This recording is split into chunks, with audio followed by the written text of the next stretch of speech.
PIT college greater Noida में fresher party का आयोजन धूमधाम से किया गया। इस मौके पर छात्र छात्रों ने जमकर धमाल मचाई है। आइए दिखाते हैं आपको एक खास झलकियां। मैं यही समझता हूँ, शायद आप लोग ज़्यादा जानते हों कि जो हमारे न्यूली एडमिटेड जो स्टूडेंट्स हैं, उनके हमारे जो पुराने विद्यार्थी, पुराने छात्र उनका वेलकम करते हैं, उनका स्वागत करते हैं और उनके अंदर जो ऊर्जा छिपी हुई है उनको निकालने का पूरा उनको अवसर देते हैं। आपस में एक कोऑर्डिनेशन, आपस में इंटरेक्शंस, आपस में एक दूसरे की तरफ जानकारी होनी चाहिए। शायद ये कार्यक्रम उसी के संदर्भ में आयोजित किया जाता है। मैं सभी अपने सीनियर विद्यार्थियों और जूनियर विद्यार्थी जो न्यूली वेल कॉमर्स में, उनसे मैं अनुरोध करता हूँ कि डिसिप्लिन और एक वेल मेंटेन होना चाहिए। कौन किसका क्या कर सकता है वो सब दिखाने के लिए आज का कार्यक्रम है। बहुत इस पर कुछ बोलने का है नहीं, यही क्योंकि ये बच्चों का कार्यक्रम है तो मैं आपका ज़्यादा समय नहीं लूँगा। जहाँ तक हमारे माननीय केंद्रीय मंत्री जी यहाँ पे बता रहे हैं, वास्तव में वो इस संस्था से आज ही नहीं आए, वो बहुत पहले से उनका पूरा योगदान रहा है मेरे साथ और वो पूरी उम्मीद है और पूरा विश्वास भी है। वो हमेशा एक भाई की तरह से मेरे साथ खड़े रहते हैं। कभी भी उन्होंने मैंने जैसे कभी भी रिक्वेस्ट किया तो कभी उन्होंने उसको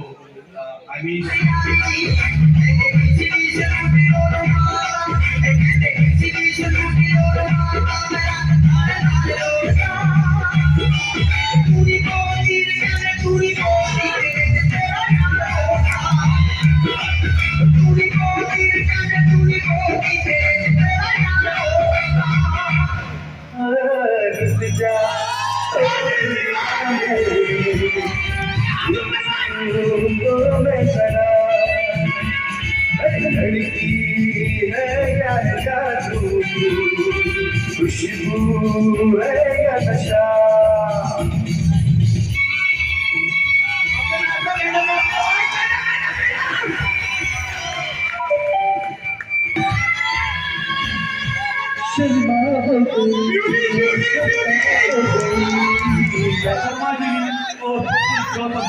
जो ने खुल करके अपना अध्ययन से लेकर के सभी सांस्कृतिक कार्यक्रमों में भाग लेने का अवसर भी रहेगा।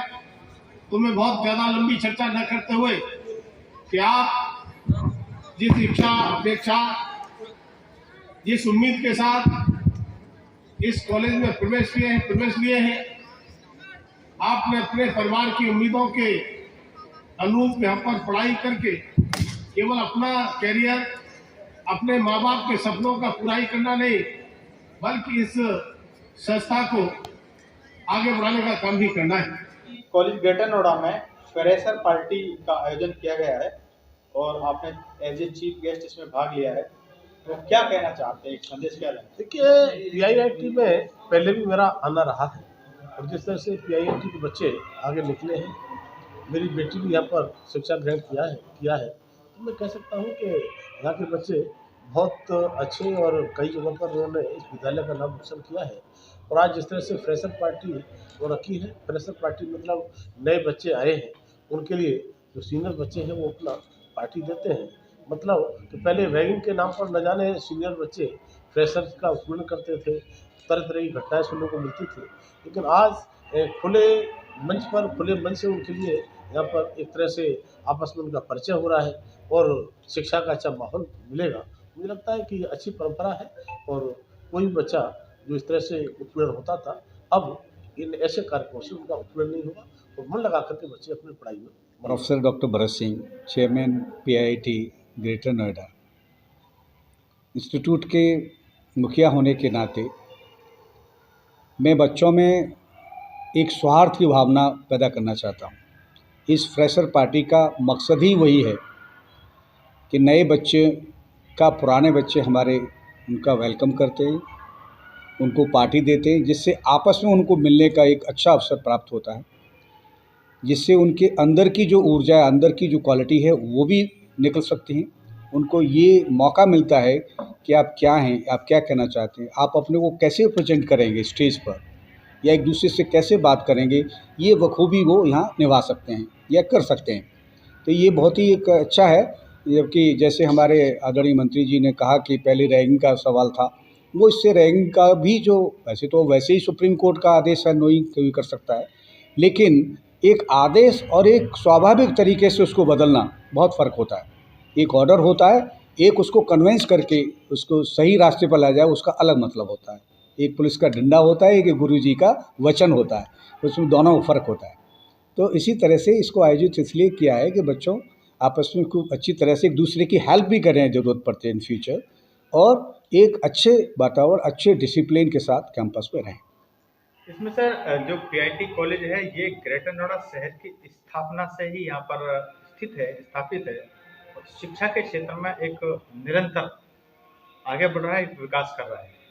तो अभी आपने ये एक घोषणा की है कि विश्वविद्यालय वाली बात, तो क्या आपका अगला कदम है? एक्चुअली मैं एक शिक्षाविद हूँ। जैसा शायद आपको पता है, मैं IIT Delhi department of physics में रहा, मैं दिल्ली विश्वविद्यालय में रहा, मुझे यंग साइंटिस्ट अवार्ड भी भारत सरकार से मिला। तो एक मेरा मिशन है कि शिक्षा के क्षेत्र में अब संपूर्ण अगर विकास की बात करें तो एक शिक्षा का बहुत महत्वपूर्ण एक पहलू है, जिसको कम से कम उसको तो मैं पूरा कर सकूं, और वो पूरा तभी होगा।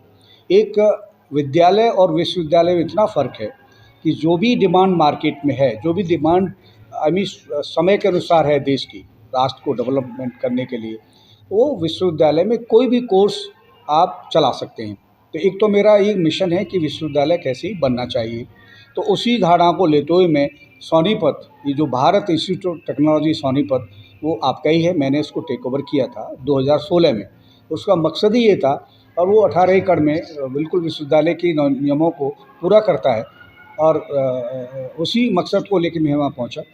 और अभी बिल्कुल विश्वविद्यालय की स्थापना के बिल्कुल नज़दीक हूँ, लेकिन ये कोरोना और ये कोविड वगैरह ये सारा कुछ हुआ, उससे थोड़ा मैं पीछे रहा। तो जो मेरा लास्ट मिशन है वो विश्वविद्यालय का है, जिससे कि मैं कोई भी मेरे संज्ञान में आने के बाद कोई बच्चा शिक्षा से छूटे नहीं, चाहे वो वित्तीय सहायता मिले उसको, या उसका इतना फ़ीस देने के लायक नहीं है। लेकिन मैं उनमें भी, आपको पता है, जैसे बेटी बचाओ बेटी पढ़ाओ में 50% फ़ीस कन्याओं को देता हूँ, और जो भी बच्चा अगर यहाँ आता है और वो आधी फ़ीस भी नहीं दे पाता है और अच्छा बच्चा है, पढ़ना चाहता है, तो मैं उसको कभी एडमिशन से वंचित नहीं रखता हूँ, उसका एडमिशन ज़रूर होता है। तो ऐसा मेरी धारणा है। दूसरा एक मेरा आध्यात्मिक भी है कि हमको ईश्वर ने अगर इस मानव जाति दे के यहाँ भेजा है, तो कुछ तो निमित्त मात्र भेजा है यहाँ, तो कुछ तो हमसे कराना चाहता है। तो मेरा यहाँ, चाहे वो फिजिक्स की फ़िलॉसफी कहिए, चाहे आध्यात्मिक की फ़िलॉसफी कहिए, मेरा मकसद जितना समय है आपके पास उतने समय मैक्सिमम काम करके जाओ। जब एक ऑलमाइटी गॉड है, जो एक शक्ति है, जिसको चाहे वो नेचर कहें, चाहे ईश्वर कहें या भगवान कहें, तो वो ज़रूर, हम जब, ये तो पक्का है कि हम जाएंगे तो वहाँ हमें पूछा जाएगा कि आप क्या करके आए, तो हम कम से कम ये तो कहेंगे अब इतना करके तो आ गए हैं, अगर और भी कुछ हमसे कराना है तो दोबारा भेज दो, नहीं अपने पास रख लो। This is my philosophy. इसमें सर एक सवाल ये भी आता है, जैसे कोविड-19 की बात आई है, तो कोविड-19 के चलते हुए देश ही नहीं बल्कि पूरी दुनिया की रफ्तार थमी। तो जैसे अब ये देश और पूरी दुनिया एक बार फिर पटरी पे आ रही है, तो कोविड-19 के बाद क्या जो बच्चे हैं या फैकल्टी हैं, क्या आप मानते हैं कुछ दिक्कतें आ रही हैं, मतलब हाँ, कैचिंग पावर में या टीचिंग में, ये शिक्षाविद होने का? ये आपका बहुत अच्छा सवाल है और इसका मतलब भी है। एक तो मैं आपको कहूँ कि जो कोविड का नाम लिया, एक चीज़ पहलू छूट गया मेरे को। 2020 में मैंने सारा इलेक्ट्रॉनिक मीडिया, शायद आप लोग भी आए हों, एक मैंने कॉन्फ्रेंस की थी जो कोविड की वजह से जिन्होंने अपने पेरेंट्स को छोड़ दिया, पेरेंट्स चले गए उनको छोड़ के, तो वो तो अनाथ हो गए। तो मैंने उस समय डिक्लेरेशन ही किया था, आज तक पे आया भी तो काफ़ी था, मैं आपको भी भेजूँगा, कि जिनके बच्चे जो बच्चे अनाथ हो गए हैं उनको मैं पीआईटी में फ्री एजुकेशन दूंगा, और सिर्फ हॉस्टल में रहने के लिए या कहीं भी रहने के लिए उनका जो खर्चा है वो मैंने आदरणीय योगी जी से भी रिक्वेस्ट की, लेटर लिखा, केजरीवाल से भी रिक्वेस्ट की, खट्टर साहब को भी रिक्वेस्ट किया मैंने कि मैं पूरी फ़ीस तो मैं माफ़ी करता हूँ, लेकिन खाने पीने का जो खर्चा है पूरी साल का वो गवर्नमेंट उठा दे, तो बच्चे का कल्याण हो जाए। बच्चों को ये महसूस नहीं होगा कि मेरे माता पिता मेरे को छोड़ के चले गए, उनका पूरा जीवन अच्छा बन सकता है। एक तो मैंने की तो उसमें कुछ बच्चे आए थे, लेकिन मेरे को जितनी वो थी उतने नहीं आए। आपने दूसरा सवाल किया कि देखिए कोविड के दौरान में आपको पता है कि बच्चों को प्रमोट किया गया था। बच्चों की पढ़ाई इंटरेक्शन ऑनलाइन तो हमने क्लास दी, लेकिन जो इंटरेक्शन कॉन्टैक्ट क्लास होती हैं उसका कोई जवाब नहीं होता है। तो एक जैसे मैं खाना पूर्ति कहूँगा, वो बच्चों को वो नॉलेज वो ज्ञान मिलना चाहिए वो नहीं मिला। तो उस 2 साल में जो प्रमोट किए गए उन बच्चों की वो क्वालिटी नहीं आ पाई है जो अब आएगी या पहली थी। ये डेफिनेटली डिमेरिट्स रहा एजुकेशन में। और इसमें आगे एक और मैं आपको बताना चाहता हूँ, ये बच्चे इस ईयर के कहीं 2 फेस करेंगे तो जब आएगा कि आप 19, 20 और 21 के हैं तो उनके दिमाग को तुरंत आएगा कि अच्छा आपको तो प्रमोट किया गया था। तो एक उनके उस पर प्रश्न चिन्ह पर थोड़ा लग गया है, जो कि उनको अपनी नॉलेज से ही दूर करना होगा। सर एक सवाल और ये आता है, अभी जो भारत सरकार है वो नई शिक्षा नीति लेके आ रही है, तो हायर एजुकेशन में जो नई शिक्षा नीति है क्या एक नया बदलाव है? एक तो नई शिक्षा नीति में क्वालिटी की बात की है, और वो क्वालिटी नई शिक्षा वो एक क्लास से ही शुरू की है, रादर नर्सरी से शुरुआत की है उन्होंने।